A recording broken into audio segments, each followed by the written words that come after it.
class. I just wanted to show you my bullet journal really quick. This is my first year doing it and I really like it, and I just wanted to show you how you can do a theme and how you can also do it so it's not perfect and not worry about it. Here's the very front page of my bullet journal. On the left hand side where it says another year, another adventure, this is a front of a card I bought at Walmart, and I just cut the other card part off and taped it. No, I glued it in there. And then on the right hand side I have my name, Jenna S 2020, with my theme, which is going to be a mountain theme because I really like to hike and I want to get back into it, and I'm really motivated with my legs to start going hiking again this summer. And so this is the theme for the entire year, so you might see some mountains here and there. So when I open up the little flap with the mountains and my name, inside you're going to see I have a key. It's not very fancy and I wish I would never have gone over it with that gray marker. But you can see I made some bullet points. These are points that I don't always use for everything else, but I heard from a lot of people that do bullet journaling that you want to pick your symbols and you want to stick with them and you want to use them. And after you use them for a couple months, if they don't work, then change it. So far I really like the symbols I picked and I'm not changing any of them. You can see that my design here isn't the best and it's not straight lines, and that I'm using my very own cursive. I just don't have time to learn fancy handwriting scripts right now, and so my own handwriting and my own cursive is going to be good enough for this first bullet journal rodeo.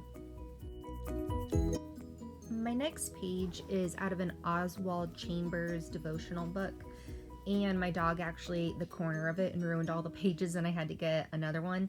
And so I kept the old one where my dog chewed up all the corners, and I was able to cut this page out, and it was called The Supreme Climb, and that's what I feel like once again is my theme for the year, is figuring out just how to move up and onward and fix my legs up a bit.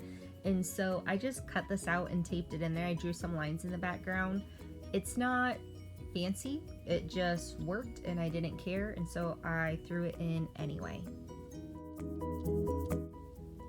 And now we're on to the fun part.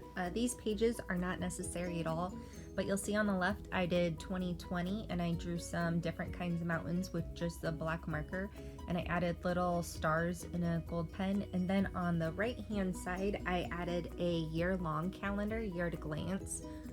I honestly don't use this calendar for anything. I just think it looks really nice, and so I put it in, and it took me a really long time to do, but I like it and it makes me happy. Therefore, it has a place in my bullet journal. Here is the future log that the inventor of the bullet journal, writer Carol, swears by. It's mostly where you put down all 12 months and then you write down events that are either coming up or events that are reoccurring. You'll see most of mine are birthdays, and then I wrote the year beside them. You will also notice that all of my dates are not chronological because that just took up too much time. And maybe next year I could do it a little bit better. My future log is a 2-page spread, so I can do 6 months on these 2 pages and 6 months on the other 2 pages. This is a very important spread to have because the future log is what you're going to look at every month when you create your monthly log to track over these events. And the idea behind handwriting it is that you're more likely to remember it and have it down pat and know that it's coming up. You can design this in about 100 different ways. Yours can be just 2 pages instead of 4 pages like mine. I just wanted to get it done as fast as possible, so you're going to notice that it's not very fancy at all. Personally, I don't love the way that it looks, but it's to be functional, and mine is very, very functional. You'll also notice that some months like October have nothing in it yet, and some months like July are jam-packed. So you may need to consider how many events you're writing down before you figure out what kind of spread that you're going to do for your future log, like how big it needs to be. This is my very first collection that I have in my bullet journal, and we'll spend an entire week discussing collections. It's specific spreads that you do throughout your bullet journal.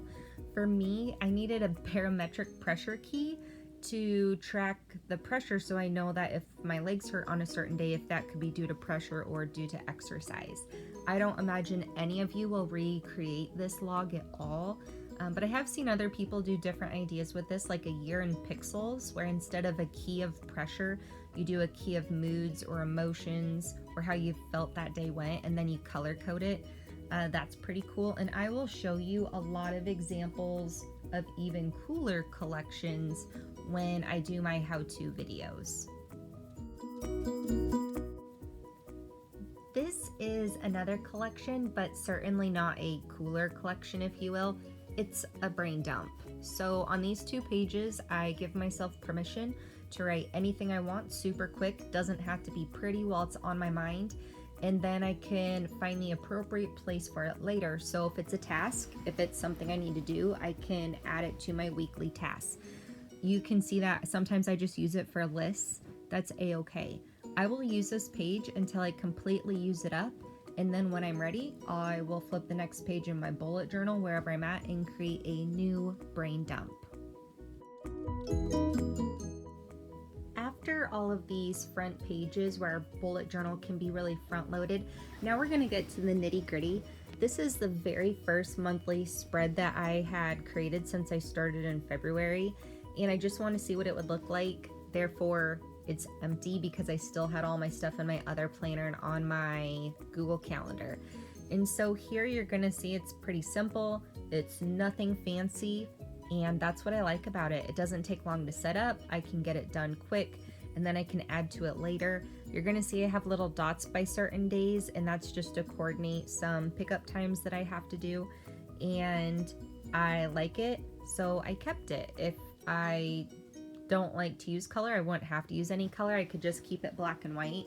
But this is where some people really go crazy and are very artistic with their spreads. I could have done some more mountains here, I just didn't have time that day. And so the good news about bullet journaling is it can be as easy and effortless, or it can be as complex and artistic as you would like it to be. This is my very first weekly spread, and I absolutely hated it. I just found this really annoying. I felt like all I did was record what I did, kind of like a diary, and I don't need a diary. I need something that's going to keep me on track and on task, and this wasn't it. So I tried it once, and I will never do it again. If this works for you, that's great, but I just wanted to show you this, that we're going to do things we don't like, and you just need to be okay with it and be able to turn the page and do something different. Pro tip, if you hated it that much, you can glue these 2 pages together, and it's like they don't even exist, and you can flip to the next page and redo it. Once again, this is my personal notebook, and so in my personal notebook, I needed a place where I could put my sermon notes each and every week. So after my weekly spread, the very next one is sermon notes. And oftentimes on the right-hand side, I will write out a prayer, or I'll write about what I'm working on, what I'm learning. I've also done prayer lists before, but this is just for me. And so I looked around on Pinterest and I found someone who did a spread kind of like this, and I decided to change it up a little bit and make it my own. And this works for me, so I will have a sermon note spread after every single week that I have. This is something kind of like what you could call a dashboard in other planner communities, is something that I wanted to put at the beginning of this next month. It has my part for my mentor in life. She has a whole list of different things that are our part to do on a daily basis. And so these I always pick 2 a month to focus on. And then on the right hand side, I have habits. I tried this out as a habit tracker, and I think it looks nice, but you can see I stopped filling it in, so clearly it didn't work for me. So even though I like the way it works, I like the way it looks, it's not very functional for me. Therefore, in the very next month, I had to change it. It's not as pretty, but it absolutely works. You can also see I just threw down some craft paper. It was an old envelope I had. I ripped it up, stuck it down, and then just drew on top of it. You can totally do that if you're super creative. I'd love to see some of your ideas. On the flip-flop, you can see that this is from my old planner, and this is when I used to do more colors, I like the way it looks, but once again, it just doesn't fit in my bullet journal theme. So if you like colors, just know that if you see something you like, you can put as much color in it as you want. When I do my how-to videos, I'm going to go without color, mostly so that you can imagine your own colors being in there. I want to show something pretty minimal so that everyone feels like they can do it, but just know you can add as much color as you like. And for me, this is the heart of my bullet journal. I took a lot of different ideas I found on Pinterest and Instagram and created this spread so it works specifically for me. So for every week, this is how I record what I do. On the left-hand side, I call it my gist list, like get your stuff together. It's the first letter in each word. And I make a whole list of everything I need to do that week. On the right-hand side, I list my days, Monday through Sunday, and then I schedule in my list. I found that if I don't schedule it in, I actually don't do it. Surprise, surprise, I am a huge procrastinator. And so I also have noticed I can't do all 10 things on my list all in one day. Therefore, I make it so I only have about 5 rows to get a couple tasks done each day. So if I can get a couple tasks done, I'm feeling pretty good. And finally here at the end, you're going to see that I have a collection that I created, which is about Ellie's school while she's at home. We've done most of the things on here, so I probably need to add to it, but this is just one thing or one type of collection you can have in your bullet journal. Right here, you're gonna see that I created another spread for myself for planning and preparing for the 2 classes that I'm going to be teaching during this spring term for both bullet journaling and the Outsiders. And for this next spread, I have this laid out in the very back of my bullet journal, and this is grid spacing, so I don't have to count how many spaces between to make things equal. This has saved me a lot of time and something that is completely optional, and like I said, I put this in the very back of my planner. Also in the very back of my planner, I do different pen tests and just try out different designs to see what I like. If I don't like it, I don't include it. If I want to see what color mark it is, I sketch it out in the back. So until next time, I'll see you later. Bye.